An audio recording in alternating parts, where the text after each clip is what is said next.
Selamat pagi, saudaraku yang dikasihi Tuhan. Hari ini kita kembali membuka mata dan menyadari bahwa dunia di sekitar kita bergerak dengan cepat, terkadang terlalu cepat.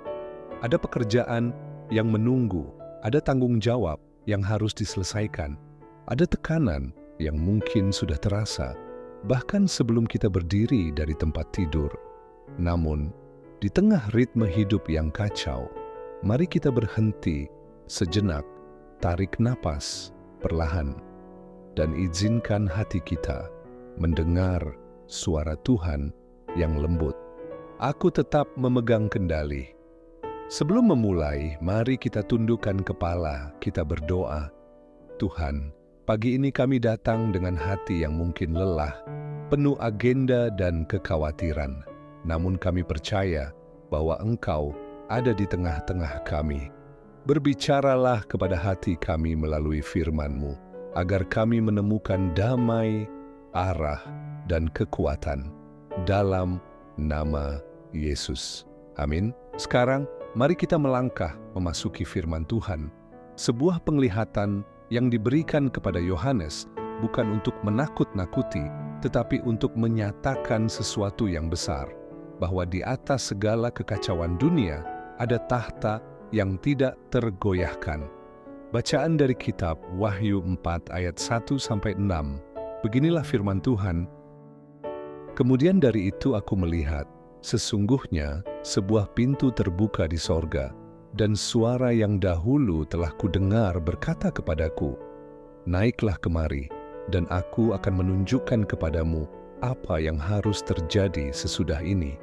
Segera aku dikuasai oleh Roh, dan lihatlah sebuah tahta berdiri di sorga, dan di atas tahta itu duduk seorang, dan dia yang duduk di atasnya nampaknya bagaikan permata yaspis dan permata sardis, dan suatu pelangi melingkungi tahta itu, nampaknya bagaikan zamrud.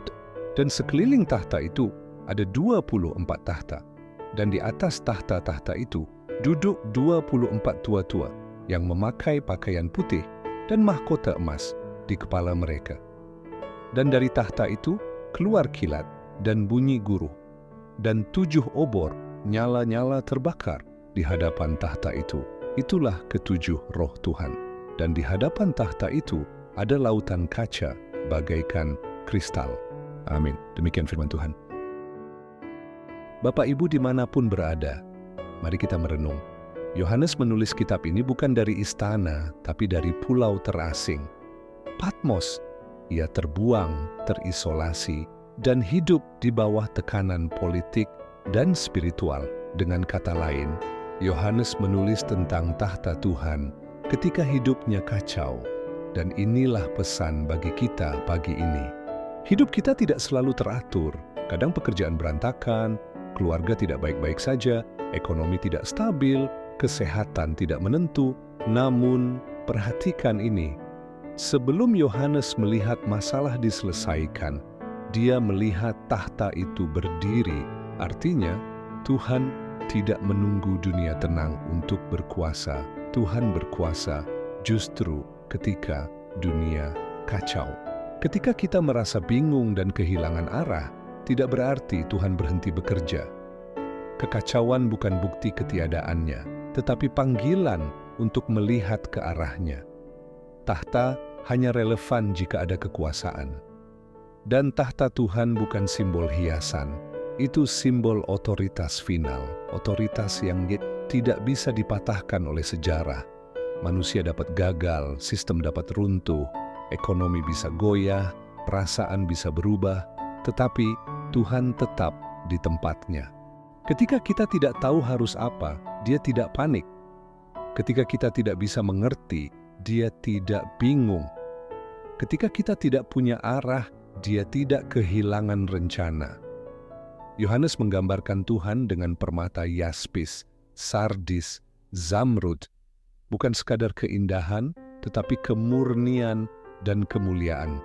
Ini berbicara tentang satu hal, keindahan Tuhan tidak hilang meski hidup kita berantakan. Kita sering menilai hidup dari keadaan, seberapa aman, seberapa damai, seberapa stabil, tetapi Tuhan menilai dari tujuan, seberapa jauh Ia sedang membentuk kita, memurnikan kita, menyatakan kemuliaan-Nya. Yohanes melihat kilat, guru, lautan kaca, idat simbol kekuatan, ketegangan, dan misteri. Namun semuanya bukan ancaman, tetapi kemuliaan yang mengelilingi tahta. Pesannya, kekacauan dunia tidak mengancam Tuhan. Sebaliknya, itu tunduk padanya. Kegagalanmu, penderitaanmu, ketidakpastianmu bukan akhir cerita. Tuhan tetap memegang pena untuk menulis bab selanjutnya. Ayat pertama dimulai dengan kalimat, "Naiklah kemari."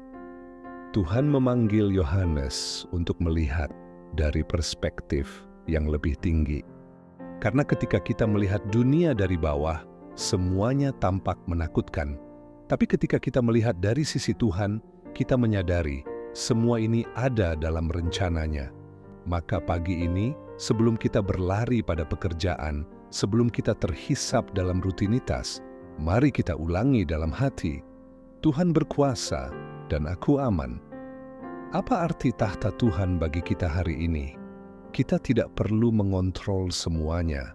Kita bisa berjalan dengan damai, bukan panik.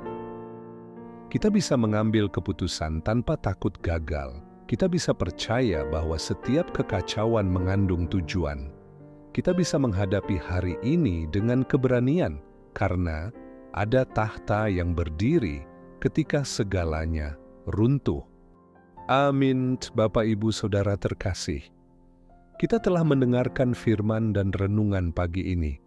Mari kita tutup semua ini dengan doa agar Tuhan semakin menunjukkan kuasa-Nya kepada kita. Mari kita berdoa. Tuhan, pagi ini kami bersyukur karena Engkau tidak tergoyahkan. Meski hidup kami penuh tantangan, Engkau tetap duduk di atas tahta. Berikan kami mata untuk melihat rencana-Mu, hati untuk percaya, dan langkah yang berani untuk menjalani hari ini. Kami serahkan keluarga kami, pekerjaan kami, keputusan kami, dan kekhawatiran kami dalam tangan-Mu. Tuhan memerintah, dan kami tenang. Mari kita sama-sama mengucapkan Foa Bapa kami. Bapa kami yang di sorga, dikuduskanlah nama-Mu. Datanglah kerajaan-Mu, jadilah kehendak-Mu di bumi, seperti di sorga. Berikanlah kami pada hari ini makanan kami yang secukupnya, dan ampunilah kami akan kesalahan kami, seperti kami juga mengampuni orang yang bersalah kepada kami. Dan janganlah membawa kami ke dalam pencobaan, tetapi lepaskanlah kami daripada yang jahat, karena Engkaulah yang empunya kerajaan, dan kuasa, dan kemuliaan, sampai selama-lamanya. Amin. Saudaraku, terima kasih telah merenung bersama Pelita Hati.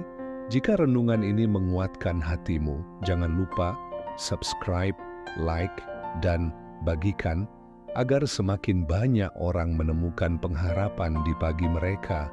Silahkan tinggalkan komentar atau tulis pergumulanmu. Kami ingin mendoakanmu. Tuhan memberkati hari ini, dan biarlah damai-Nya memimpin langkahmu.